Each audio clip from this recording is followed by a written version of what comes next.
Show your support by checking out these events.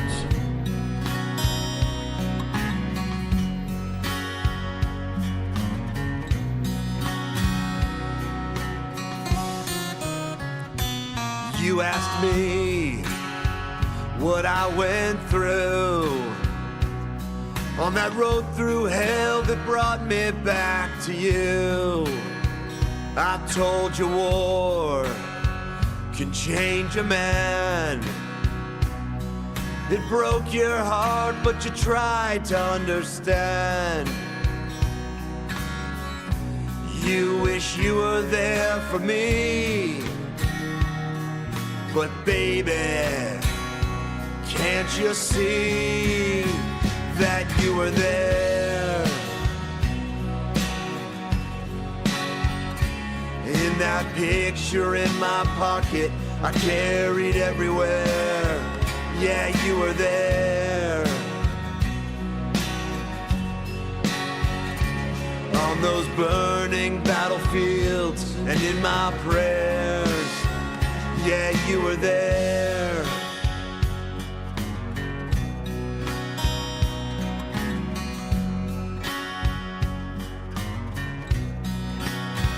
When the desert moon began to rise, if I could find a quiet moment in the fight, I'd read your letters, every one of them. And they gave me hope I'd kiss your lips again. You wish you were there for me, but baby, can't you see that you were there? In that picture in my pocket, I carried everywhere. Yeah, you were there. On those burning battlefields and in my prayers. Yeah, you were there.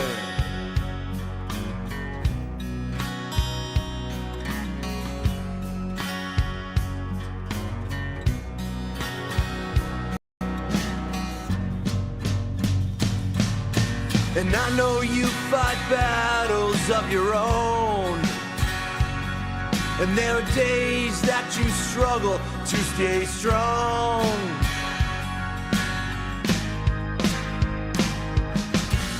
But I'm here for you, 'cause you were there.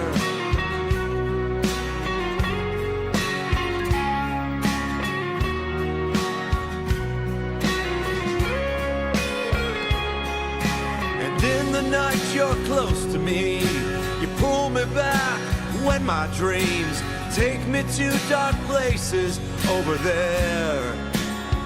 And I thank God that you were there. Yeah, you were there. You were there.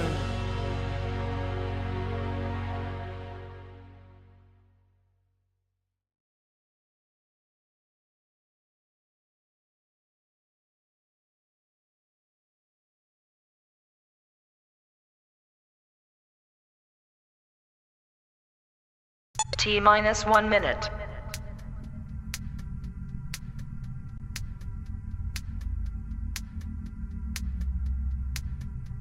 T-minus 50 seconds.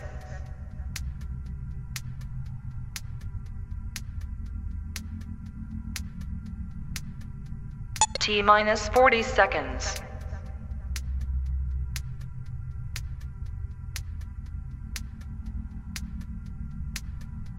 T-minus 30 seconds.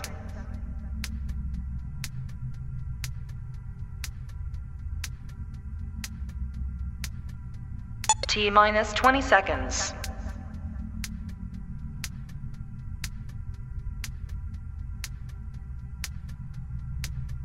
Ten, 9, 8, 7, 6, 5, 4, 3, 2, 1 0.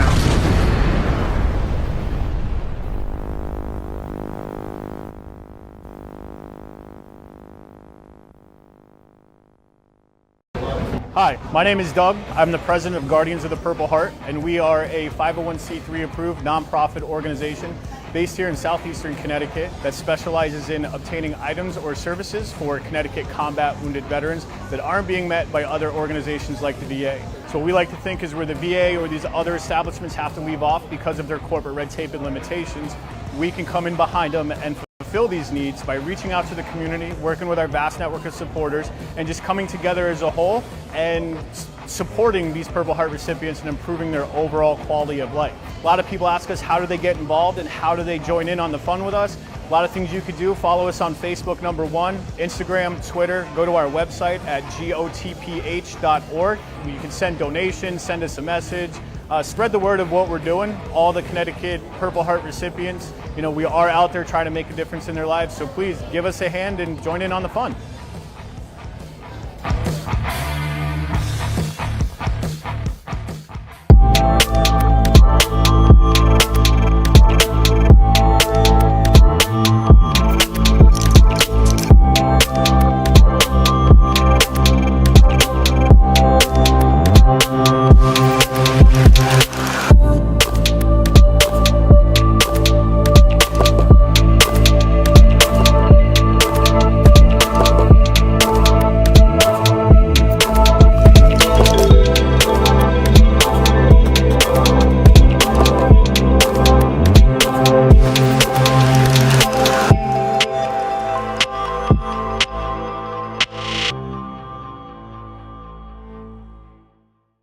Hey, this is Texas singer-songwriter Sergeant Scotti Fraser, proud to have served in the United States Marine Corps and now proud to serve with music.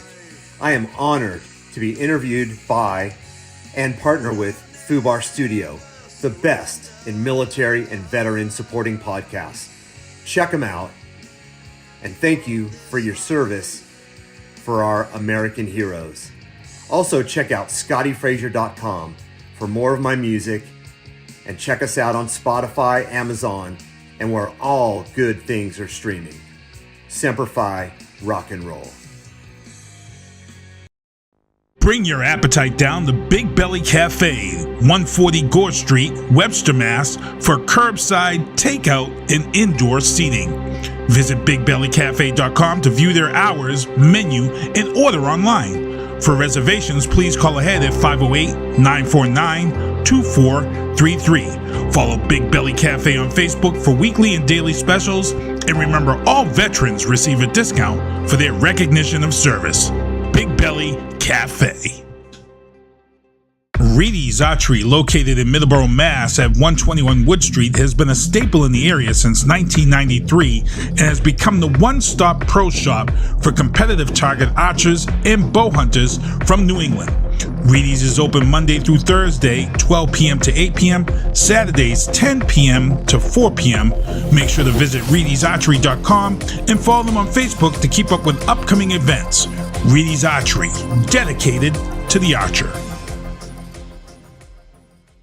Wolf Aviation Network is the only flight school in the area utilizing the Airwolf Simulator AATD and the specialized Part 61 training program designed to save students money while increasing safety and efficiency. Creating safe pilots is our first priority. Our flight sim is the perfect training device. It is designed to prepare students adequately before taking flight in our aircraft. Fly with us and save money. Wolf Aviation. Reserve your spot at 413-563-1929 and visit wolfaviationnetwork.com.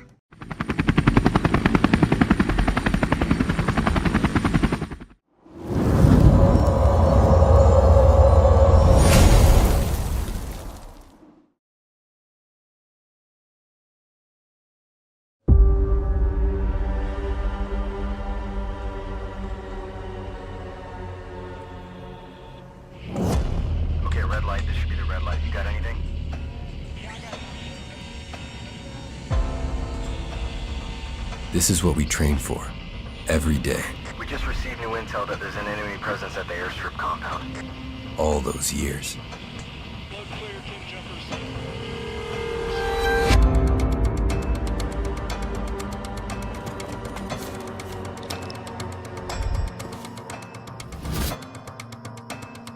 When you're the first to arrive, it's not enough to be ready. You have to be relentless. It's our job to control the ground and the sky, wherever they may meet, even behind enemy lines. They call us one-man air traffic control towers, but we're more than that. Ivy Lima Charlie, break. Airfield is stable. You are clear to land. We turn hell into an airstrip.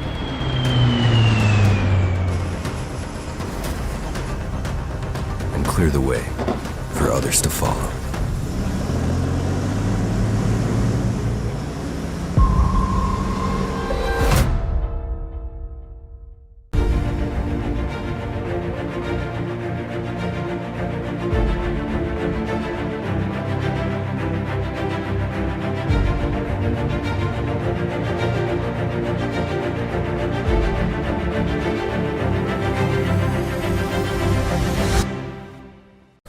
That would be cool. Yeah. Let's do it. Welcome everybody. Welcome to another episode. I'm your host Doug, and today we've got a very special guest with us. We've got Scotti here. He's in the United States Marine Corps. Has served his time and got out and doing some things. And Scotti, let's just go over some of your history and your time in the service. Great. Well, hey, it's an honor to be here with you, my friend. We've talked for quite a while, and it's good to finally meet face to face, meet another brother, another comrade in arms. Yeah.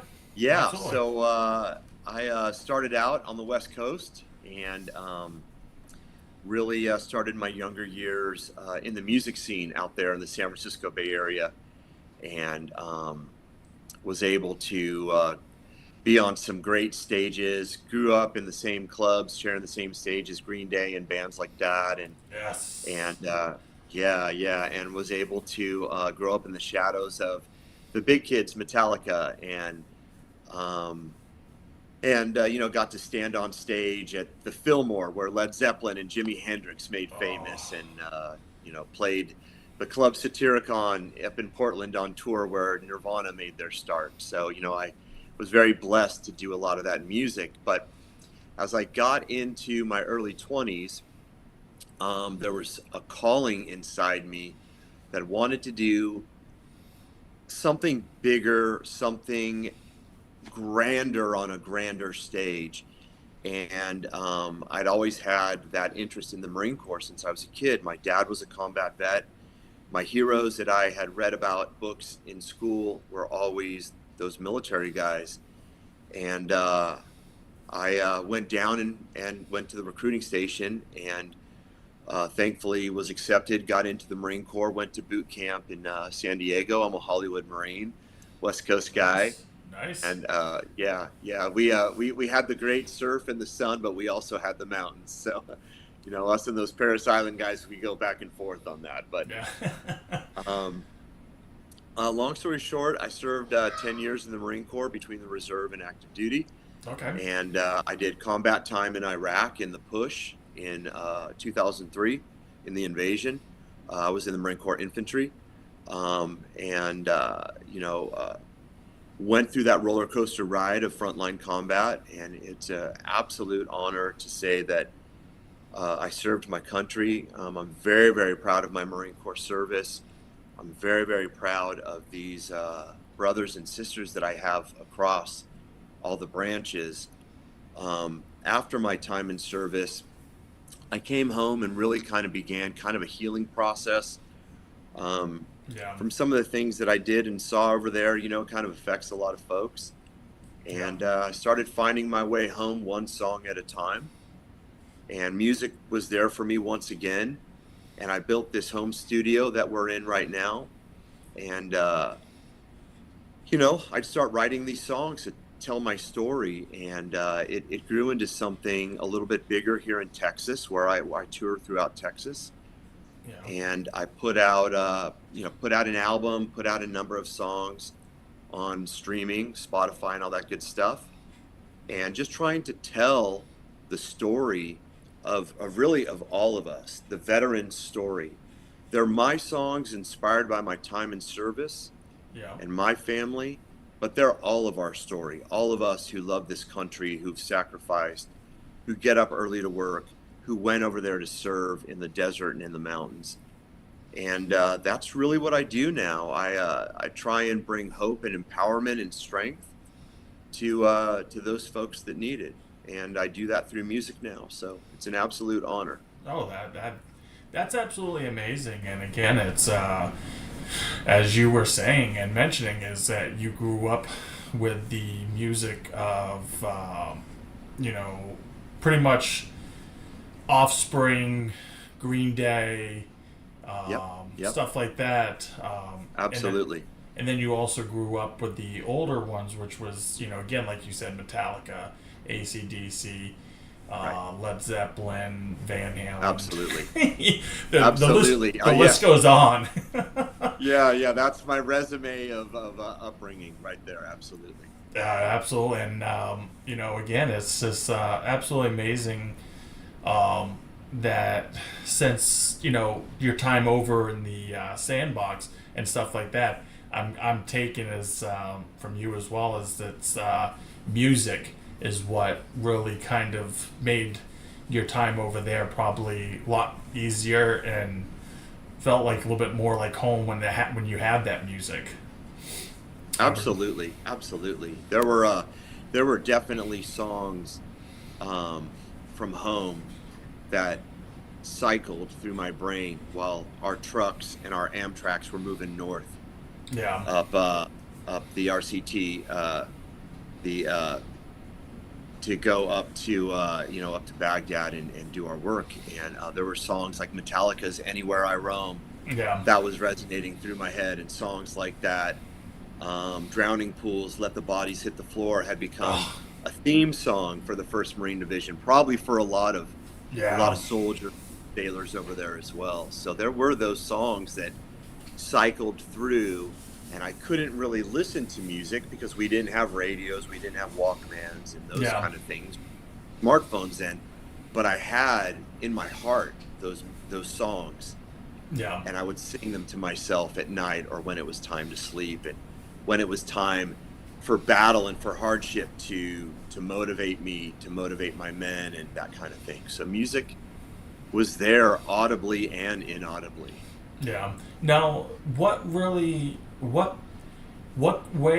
of music are you more pushing yourself through as you're doing stuff? Is it more like a country, or is it more like a country rock, or what avenue are you going? Well, so I'll give you my thoughts on that, and then I'll let your listeners kind of make that assumption on their own. I've heard someone say recently, it sounds like I have one foot in Nashville and one foot in LA, both of which are big inspirations to me. I guess here I am in Texas, somewhere in the middle. At some of those shows, when I put on the cowboy hat, folks can hear the country influence in what I do. Yeah. And when I am not wearing the cowboy hat and I got the hair slicked back and all that with the tattoos, they kind of see some of that maybe that punk or that hard rock influence. Yeah. So, I've been kind of called some country rock, and I think it's a good place. Yeah. I definitely feel that I like to share that Americana vibe in rock and roll. So.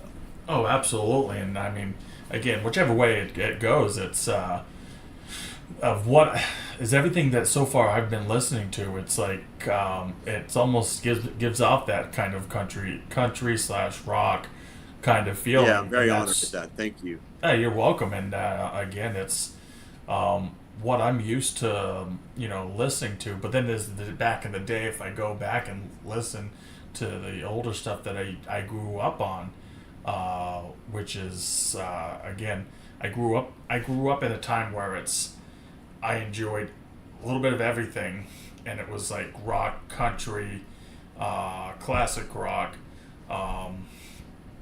type deal, and then I got into like oldies as a kid, because again, that's what my grandparents, like the '60s on six type deal. Yeah, love it. Yeah, So it was all that's that. a preset in my XM radio right there. That's one of them. Yep, love it. Yes. And now it's like I think there was like number 70 or something, but I've got it all. I've got it, where it's like the Boneyard. I've got Turbo, stuff awesome. like that already preset in there, and it's like all those, and then I've got the Prime Country, and then the Highway. So it's funny because you just named like the mainstay of my XM radio presets right there. The Highway with that country, Prime Country, 90s.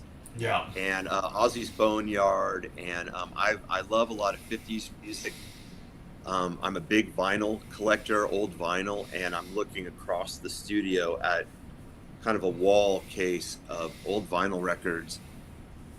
Everything from Chuck Berry to Frank Sinatra to, like we talked about, Green Day and Springsteen and Ozzy. I mean, I love it all. You're speaking my language. If I look over this way, that's what mine is. I have my arm show over on that way. It's the same. It's literally the same thing. I have Van Halen, Metallica. Yeah.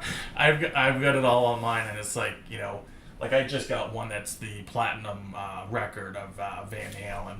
Awesome. So it's like again, and then I have my line of guitars.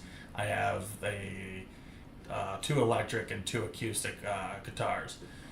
Awesome. So it's like I enjoy music just as much as the next person, but with you, it's like you were like living the dream of like what I think of is with music is you get to do a lot of that playing. Absolute thrill. You it's an absolute thrill to be able to do it, and it's so special for me that I can take the intensities and the graphicness and the hardcore of my combat time, and that I've been blessed to be able to spin that into a story that I will tell you at the end of every one of my live concerts. And we do 30 shows a year, and my band's pretty active, and whether it's me solo or with the band, and at the end of every show, at least one person comes up to me at the end of the show and says, "Hey Scotty, thank you for those songs.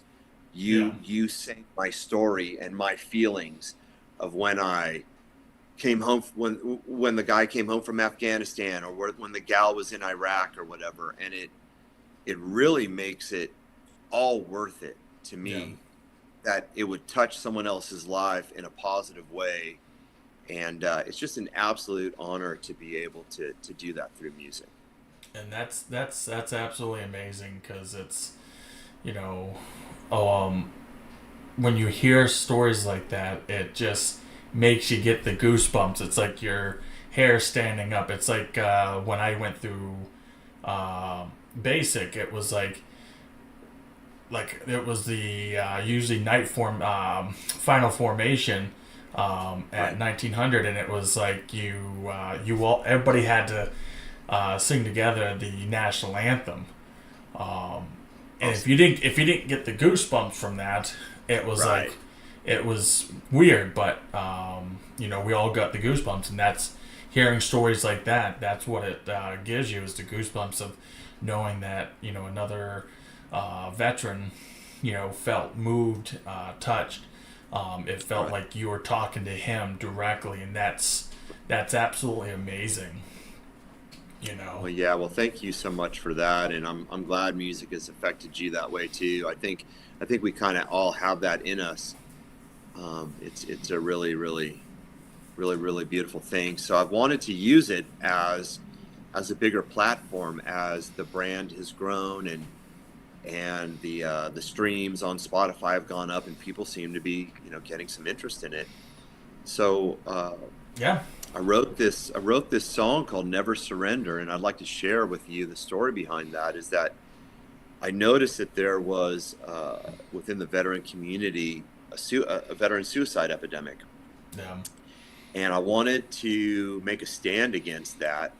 And my way of doing that is through my songs. And I wrote this song called Never Surrender, and it will be the title track of the upcoming album, my second album that'll come out at the end of this year. And really the song's just about going through the hardship and facing the darkness, and then being strong enough to tell yourself that I will never surrender on this life. And that's what the chorus says. And I play it at shows, and I see people singing it along. And I believe if you speak positivity and you speak strength into yourself, that it can land there. So that was really the inspiration for that song, and that's the official music video, and with ample clips of military uniform. But it's really just hopefully people will sing that positivity over themselves, and make that a mantra in their heart that they'll never surrender on this life. So no, that's so that hits me, and I'm taking that, a lot of people are going to look at it and be able to say, they're going to be able to put that into their own bodies, as to say it, they're not going to surrender, because that's very touching. And the 22 a day has been touching the military for umpteen years. Absolutely. And I would love to see it, before I leave this earth, that it stops. Right.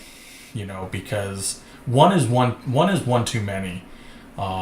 And the more that we keep, promoting this and trying to, let everybody know that you're not alone, and that we're all here for one another, it's hopefully going to, put a stop to it. I hope so. And maybe that's a commonality. It kind of sounds like the point that you're kind of leading to, is that it's a commonality that we all have music. We can all have that song in our heart to give us strength, give us empowerment and hope. Yeah. And maybe that's something that can unify us to stay strong. It's a dark, broken world. You don't have to look very far to find that out. All you got to do is flip on the news or look at your phone to find hardship and brokenness. So maybe these songs that I write and sing, hey, God willing, they can give somebody some strength and hope, then my whole mission is accomplished. Yeah, no, absolutely. And I applaud you for everything you're doing with all the music that you're putting out. I want to go into that a little bit more. What was like the first song that you wrote and recorded? What was the first one?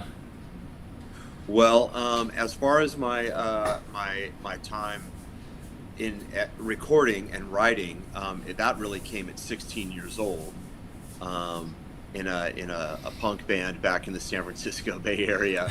Was recorded actually at the Gilman Street Theater when they had recording sessions, and like I said, that was the same venue that bands like Rancid and Green Day, we were all kind of running that same little circle.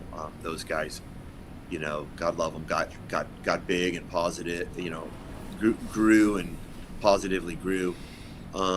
As far as this solo act that I do, the Scotti Fraser Band, about 2 years ago, I did the first song that was on the first record, on the Do or Die record, and it was that song Do or Die. Yeah. And you can hear that on streaming. And that song was really basically written at 3 o'clock in the morning after a nightmare about combat. And I'm plagued with recurring nightmares, so they seem to hit me at about 3 o'clock in the morning about every other night. And I choose not to go to the bottle. Yeah. I don't condemn anybody. That does. We've all got our coping mechanisms, but for me, it's grabbing the guitar in those moments of darkness. So I go into my home studio in the front of the house where we're at now while my beautiful family sleeps.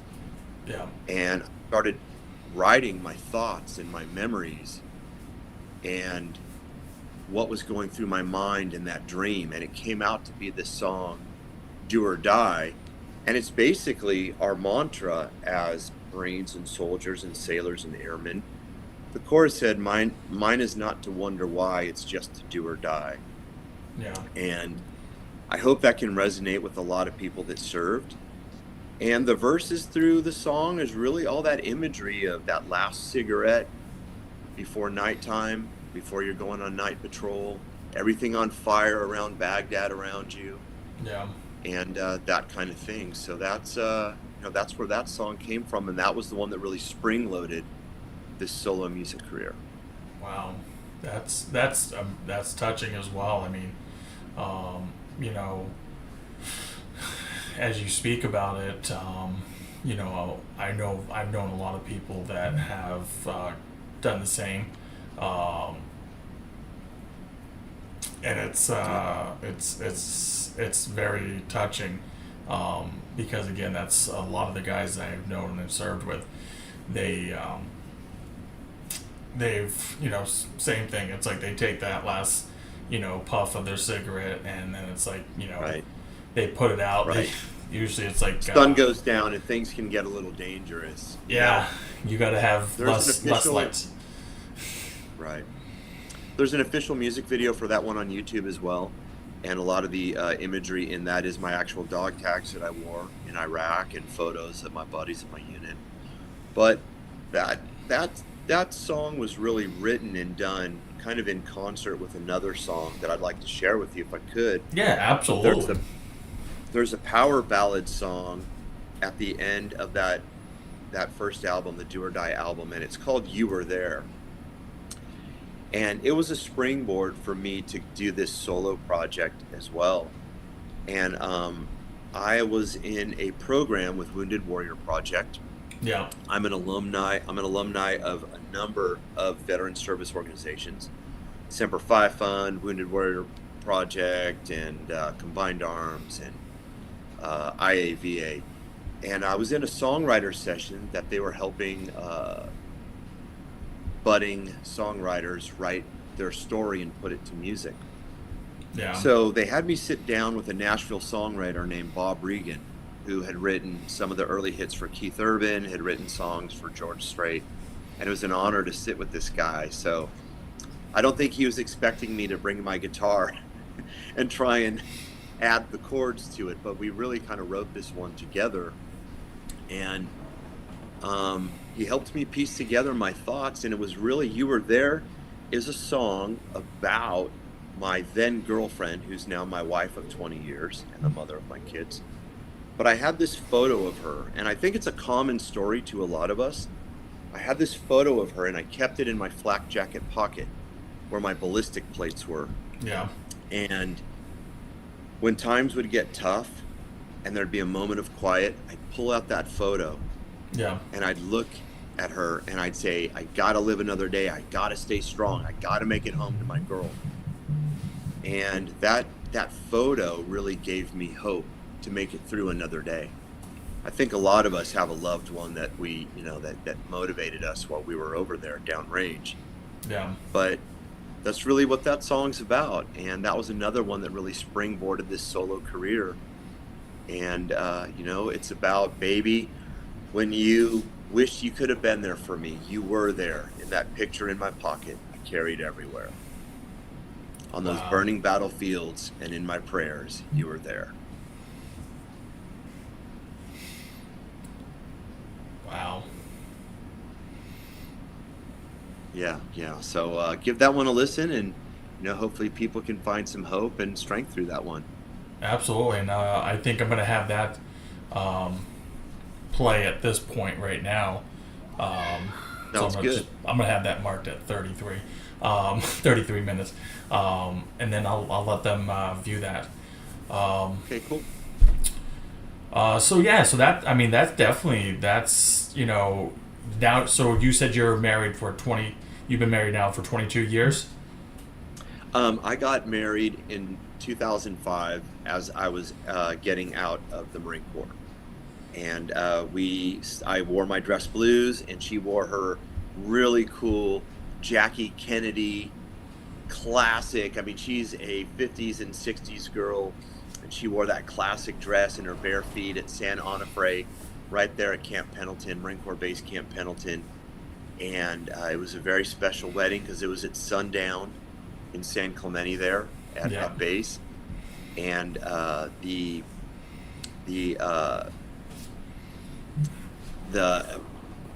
guy that did the chaplain that did the ceremony was our battalion chaplain, our regimental chaplain that was in Iraq with me. So it was really, really special. He said, my job is to marry and bury you guys. And he was happy to do a marriage. So it was really cool. Now that's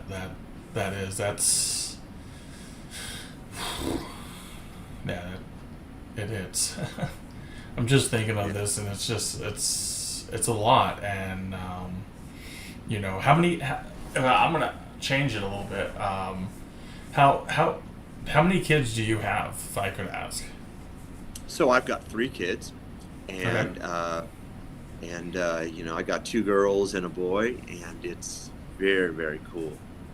Yeah. So very, very proud of my kids. Very proud of my kids. I've got 4 kids myself, and I've got awesome. 2 boys, 2 girls. 2 of each flavor. Awesome. Yes, and I love them to death. They're absolutely amazing. It's what gives me the reason every morning when I think about it. It just makes me feel it makes me just want to wake up the next morning, and that's what really has pushed me through my own struggles. With my own demons and everything else. And so your music and everything, you have that going for you and everything, and it's absolutely amazing that you're putting. Thank you. Oh, you're welcome. You're putting all your music, you're putting your stories and your dreams and stuff like that you have, the nightmares. I wouldn't want to say dreams because they're never dreams. They're really just they're nightmares. Because you got to relive something that took place, and it's like it's not the places that you want to put yourself back into. But you write those out, and then you write music regarding it, and it's amazing. Well, thank you. You're very welcome. And with it being have you written any, because you're married and everything, have you written any love songs for to your wife? I absolutely have.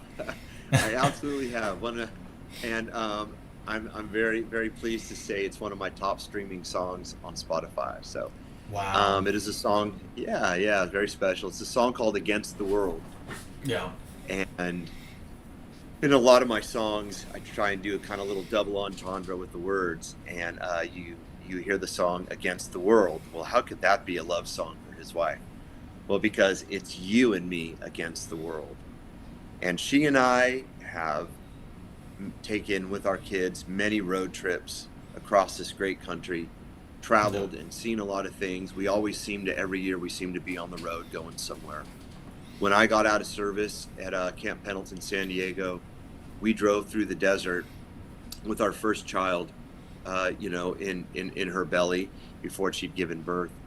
And on our way to move to Texas, where we live now in Houston, Texas, on the Gulf Coast. And we just always seem to be traveling somewhere. So it kind of got me thinking, we were just born to run. It's you and me against the world, down that road together. We were born to run. And I give direct calls out. I tried to take it a step further and give direct calls out. And I mentioned my kids in that song. I say, I'd like to thank you for your time and for my daughter and my son.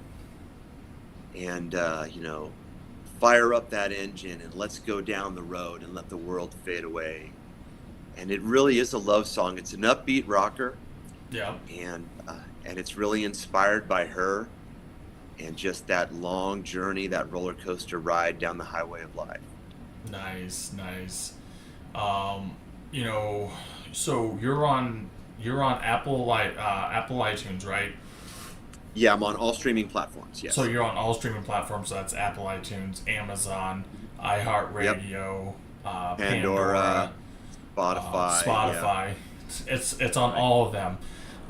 You know, you have also social media and stuff like that, which is probably going to be Facebook, Instagram. Are you on TikTok as well? I'm just on Facebook and Instagram right now. It is a challenge just to manage that much of it, because I'm pretty active on social media. Yeah. I do want listeners to know that anybody that reaches out to me on those two main platforms, that I do my best to respond to every single person that writes to me, comments, messages me, has information. They can also find out what I'm up to and the music and the videos, and check out what we're doing when we're playing at scottifraser.com. And that's a pretty involved website with all the content. And if anybody wants to support you, do you have? Because I mean, the biggest thing for a lot of artists are, again, is gonna be the swag merchandise. Right. Do they have? Do you guys have that so that people can support if they want to support you and stuff like that? Do you have those items on your website? We do have. I do have some T-shirts and hats and things like that on the merchandise page on the website. Perfect. You know, so that gives a lot of that stuff out there to you guys, to the viewers, to be able to go on there. And merchandise does help us keep on the road and keep the mission going. Absolutely. Perfect. You know, I don't know if you've ever met this individual, but he's called they pretty much named him the Saluting Marine, Tim Chambers. No, I haven't heard of him, but it sounds interesting. He has done the Rolling Thunder ride, holding the salute there at Attention at one of the locations, and he holds the salute the whole time as the bikers start until the end. Wow, awesome. You know, take a look at him. He's a good friend. He's a good friend of mine. I talk to him quite a bit. You know, absolutely will do. You know, he does a lot of stuff, and if you have any events and stuff, you know, he is always on the move. He's always everywhere. He's going places. I'm actually going to be seeing him this weekend. Great. Go figure. In Boston. Well, I'd like to find out more about that, because I'm always doing events, and I got a big event coming up this Saturday that I'd like to share with you. Okay. And maybe even invite him out for that. So I've got a big event coming up. I'm putting together a festival. It's kind of an early Memorial Day thing. I do it every year. Yeah. It's at a local, a brewery called Saloon Door Brewery, but a very family-friendly, veteran, first responder, family-friendly place on the edge of Houston, Texas, in the city of Webster, and which is right in the shadow of NASA and NASA Space Center and all that. Okay. So, kind of an end cap big kind of thought I wanted to share with you is that I started my own record label. Yeah. I wanted to not only give a voice to my songs, but other people's songs, veterans and otherwise. So I started this record label with my wife, and we call it Sargent Records, and you can find us at sargentrecords.com.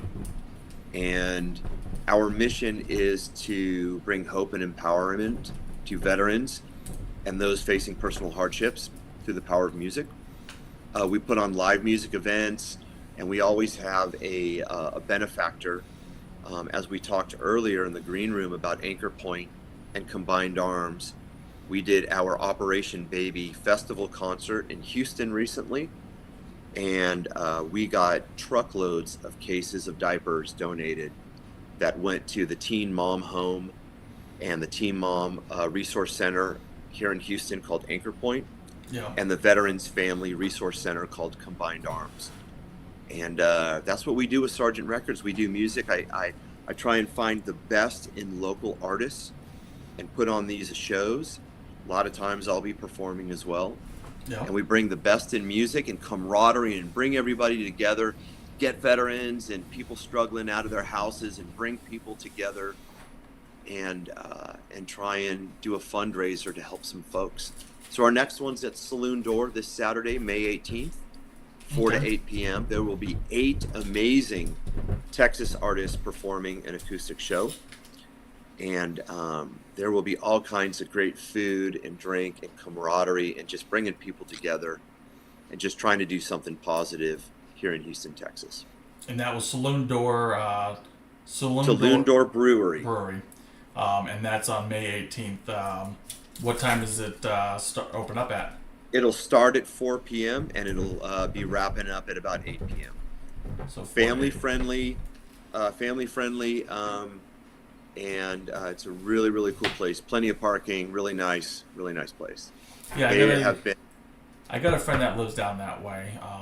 That lives in Texas. I believe he lives in Houston. Okay. So I'll definitely pass the word to him. Right. Because that's definitely a big thing, and if you just whenever I have you following you on your pages and stuff, and so when I see that you have events going on, I'll take a look and see if I'm out in that area, because I'm going to be traveling, with a lot of stuff. Would love to have you come out, brother. Yeah, would love to be in the same space with you and sing some songs for you and shake your hand, and that would be awesome. Oh, absolutely. And again, if you ever make your way out here to Boston, keep yourself down there, I say, because it's too cold up here 9 out of 10 times. Yeah, I came from California. I live in Texas now. I don't know if I'm tough enough to handle the cold, but I will try. Listen, I grew up in I was born in New Hampshire, raised down in the South, down in Daytona Beach, Florida. Been to Florida many times, and so we still go there quite a bit. I've got I got 3 of my kids. They actually live in Gulfport, Mississippi. Been there too. Yep. Not that far from you. Nope, it's half a day's drive. Yeah, my family like talking about that song "Against the World," and Born to Run down this road together. We've been down to Florida many times and been up the East Coast, and we went to Charleston, I believe, is where the aircraft carrier is. That my father-in-law, who was a Marine Corps combat veteran from Vietnam, he was awarded the Bronze Star with Combat V for heroic actions under fire in the DMZ. He was awarded that 40 years after the event at Marine Corps 2-4's unit reunion a few years back, and we got to see him get that pinned on. But I guess the point I'm saying is that we love traveling, and don't put it past me to not drive and make it all the way up to Boston to see you. Absolutely. You're always more than welcome, and you're always welcome here in my house. I live out in the boondocks, I'll tell you that. I live on 2.5 acres out in the boondocks. So it's peace and quiet, no street lights, no nothing. Right. I think Aaron Lewis lives out in that area of Massachusetts, right? Aaron Lewis, who was with Stained, now he's got a pretty big solo career. He's out there in Massachusetts. Yeah, I don't know. I'm trying to remember the town. He drives around a 2.5 combat truck, I think, for fun. So he's a pretty cool dude. I'll tell you, and you don't see many of those up here driving around. There is a few. There was one that it was an old 2.5, but an old guy was driving it. Very old guy. Cool. And I had to help him try to get it started because the batteries were dead.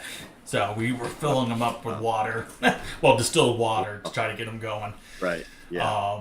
But no, absolutely, and I'll just start sharing this stuff out. And I mean, it's definitely been a pleasure speaking with you and get to know you and finally be able to see you here on on our little podcast here, and thank you so much. Really appreciate it. Just for you, just supporting me and supporting my mission, for supporting Scotti Fraser Band and Sargent Records, and I just feel a kinship to you. And man, we're on the same team. We were on the same team then.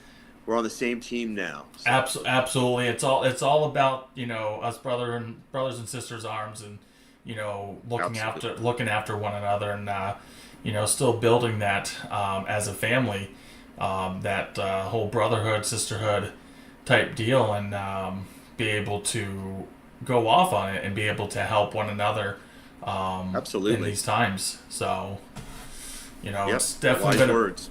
Yeah, I don't know. I mean, to me, if someone says thank you for your service, what is